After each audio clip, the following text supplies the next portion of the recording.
Gulf life ಅಂದ್ರೆ ಎಲ್ಲರಿಗೂ easy ಅನ್ಸಿರ್ತೈತಿ. ಆದರೆ ಇಲ್ಲಿ ಕೆಲಸ ಮಾಡೋರ್ಗು ಗೊತ್ತಾ ಗಲ್ಫ್ ಒಳಗೆ ಲೈಫ್ ಹೆಂಗೆ ಇರ್ತೈತೆ ಅಂತೇಳಿ. ನಮಸ್ಕಾರ ಫ್ರೆಂಡ್ಸ್ ಎಲ್ಲರಿಗೂ. ಇವತ್ತು ಫ್ರೈಡೇ ಬೆಳಗ್ಗೆ ಎದ್ದು ಮೊದಲು ಬಿಸಿನೀರು ಮಾಡ್ಕೊಂಡು ಒಂದು ಗ್ಲಾಸ್ ಬಿಸಿನೀರು ಕುಡ್ದೆ. ಬಿಸಿನೀರು ಖಾಲಿ ಹೊಟ್ಟೆಲಿ ಯಾವಾಗಲೂ ಬಿಸಿನೀರು ಕುಡ್ದಿರ್ತೀನಿ ಡೈಲಿ ನಾನು. ಬಿಸಿನೀರು ಕುಡ್ದು ರೂಮ್ ಎಲ್ಲ ಕಸ ಹೊಡೆದು ಕ್ಲೀನ್ ಮಾಡ್ಕೊಂಡು ಅಂಬಾರಿನ ಕ್ಲೀನ್ ಮಾಡ್ಬೇಕಂತ ಹೊಂಟಿದ್ದೇನೆ ಈಗ. ಫ್ರೈಡೇ ಒಂದಿನ ನಂಗೆ ಟೈಮ್ ಸಿಕ್ಕಿರ್ತೈತಿ ಅಂಬಾರಿನ ಕ್ಲೀನ್ ಮಾಡೋಕೆ. ಯಾಕಂದ್ರೆ ನಮ್ಮ ಮೇಡಮ್ ಮತ್ತು ಸರ್ ಇಬ್ಬರು ಕೆಲ್ಸಕ್ಕೆ ಹೋಗಿರ್ತಾರೆ. ಅವ್ರಿಗೆ ಫ್ರೈಡೇ ಗೌರ್ಮೆಂಟ್ ಹಾಲಿಡೇ ಇರ್ತೈತಿ. ಅದ್ರ ಸಲ ಹಾಲಿಡೇ ಗಾಡಿ ಒಳಗೆ ಅಂಬಾರಿಗಳು ಮನೆ ಒಳಗೆ ಇರ್ತಾವೆ.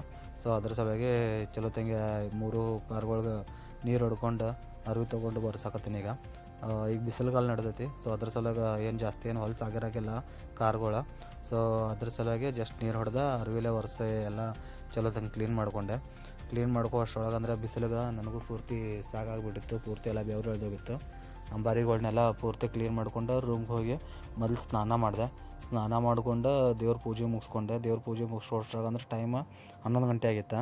ಅದರ ಸಲುವಾಗಿ ನಾಷ್ಟಕ್ಕೆ ಏನಾರ ಮಾಡ್ಕೋಬೇಕಂತೇಳಿ ಅವಲಕ್ಕಿ ಮಾಡ್ಕೊಂಡು ಈಗ ಚಹಾ ಮಾಡೋಕೆ ಇಡಾಕತ್ತೀನಿ. ಚಹಾ ಮಾಡ್ಕೊಂಡು ನಾಷ್ಟ ಮಾಡಿ ಚಹಾ ಕುಡ್ದು ಜಸ್ಟ್ ಕುಂತಿದ್ದೆ. ಅಷ್ಟರೊಳಗೆ ಮತ್ತು ನಮ್ಮ ಮೇಡಮ್ದು ಮೆಸೇಜ್ ಬಂತು, ಮನೆ ಒಳಗೆ ಕಾಯಿಪಲ್ಯ ಮತ್ತು ಹಣ್ಣೆಲ್ಲ ಖಾಲಿಯಾಗ್ಯಾವು ತೊಗೊಂಬಾ ಅಂಥೇಳಿ. ಸೊ ಅದ್ರ ಸಲುವಾಗಿ ಜಲ್ದಿ ರೆಡಿಯಾಗಿ ನಾನು ಅಂಬಾರಿಗೆ ತೊಗೊಂಡು ಹೋಗಿ ಅಂಬಾರಿಗೆ ಸ್ಟಾರ್ಟ್ ಮಾಡಿ ಒಂದು ಸ್ವಲ್ಪ ಒಳಗಡೆ ಕೂಲ್ ಆಗಲಿ ಅಂತ ವೇಟ್ ಮಾಡೋದೀನಿ. ಒಳಗಡೆ ಎಲ್ಲ ಕೂಲ್ ಆದ ಕೂಡಲೇ ಅಂಬಾರಿ ತೊಗೊಂಡು ಸೀದಾ ಲುಲು ಹೈಪರ್ ಬಂದೆ. ಅಂಬಾರಿನ ಪಾರ್ಕ್ ಮಾಡಿ ಲುಲು ಹೈಪರ್ ಒಳಗೆ ಬಂದ ಟ್ರಾಲಿ ತೊಗೊಂಡು ಮನೆಗೆ ಏನೇನು ಸಾಮಾನು ಬೇಕೋ ಎಲ್ಲ ತೊಗೊಂಡೆ. ಕೆಲಸ ಮಾಡೋಕೆ ಬಂದಿರ್ತಾಳೆ, ಕುಕ್ ಬಂದಿರ್ತಾಳೆ ನನ್ನ ಜೊತೆ. ಅವಳಿಗೆ ಏನೇನು ಬೇಕು ಅವಳು ತೊಗೊಂಡ್ಲ. ಮತ್ತು ನನಗೂ ಒಂದು 4 ಐಟಮ್ ಬೇಕಾಗಿದ್ದು. ಸೊ ಅದ್ರ ಸಲುವಾಗಿ ನಾನು ಹಾಲು, ಉಳ್ಳಾಗಡ್ಡಿ, ಮಿಕ್ಸ್ ವೆಜಿಟೇಬಲ್, ಸೌತೆಕಾಯಿ, ಕೊತ್ತಂಬರಿ ಇವನ್ನೆಲ್ಲ ತೊಗೊಂಡೆ. ಮೇಡಮ್ದೆಲ್ಲ ಬಿಲ್ಲಿಂಗ್ ಮುಗಿಸ್ಕೊಂಡು ಈಗ ನನ್ನ ಸಾಮಾನು ಬಿಲ್ಲಿಂಗ್ ಮಾಡ್ಕೊಳತ್ತೀನಿ. ನಂದು ಸಾಮಾನು ಬಿಲ್ಲಿಂಗ್ ಮಾಡ್ಕೊಂಡು ಕಾರ್ಡ್ಲಿಂದ ಪೇಮೆಂಟ್ ಮಾಡ್ಕೊಂಡು ಎಲ್ಲ ಸಾಮಾನುಗಳ್ನ ನೀಟಮ್ಮೆ ಅಂಬಾರಿ ಒಳಗೆ ಎಲ್ಲ ಒಂದೇ ಸಿಟ್ಟೆ ಈಗ ಮನೆ ಕಡೆ ಹೊಂಟಿದ್ದೆ. ಅಷ್ಟರೊಳಗೆ ಮತ್ತು ನಮ್ಮ ಮೇಡಮ್ ಮೆಸೇಜ್ ಬಂತು, 2 ಟ್ರಾಲಿ ಬ್ಯಾಗ್ ತೆಗೆದಿಟ್ಟಿದ್ದೀನಿ, ಅದ್ರದ್ದು ಚೇನ್ ಬಾದಾಗಿದ್ದಾವೆ, ಹೋಗಿ ಚೇನ್ ರಿಪೇರಿ ಮಾಡ್ಕೊಂಬ ಅಂತೇಳಿ.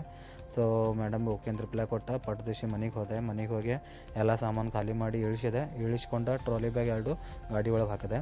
ಟೈಮ್ 2:30 ಆಗಿತ್ತು. ಅದಕ್ಕೆ ಊಟ ಮಾಡೋಕೆ ಬಂದೀನಿ. ಊಟ ಮಾಡ್ಕೊಂಡು ಈಗ ಹೋಗಿ ಚೇನ್ ರಿಪೇರಿ ಮಾಡ್ಕೊಂಡು ಬರ್ತೀನಿ ಬ್ಯಾಗ್.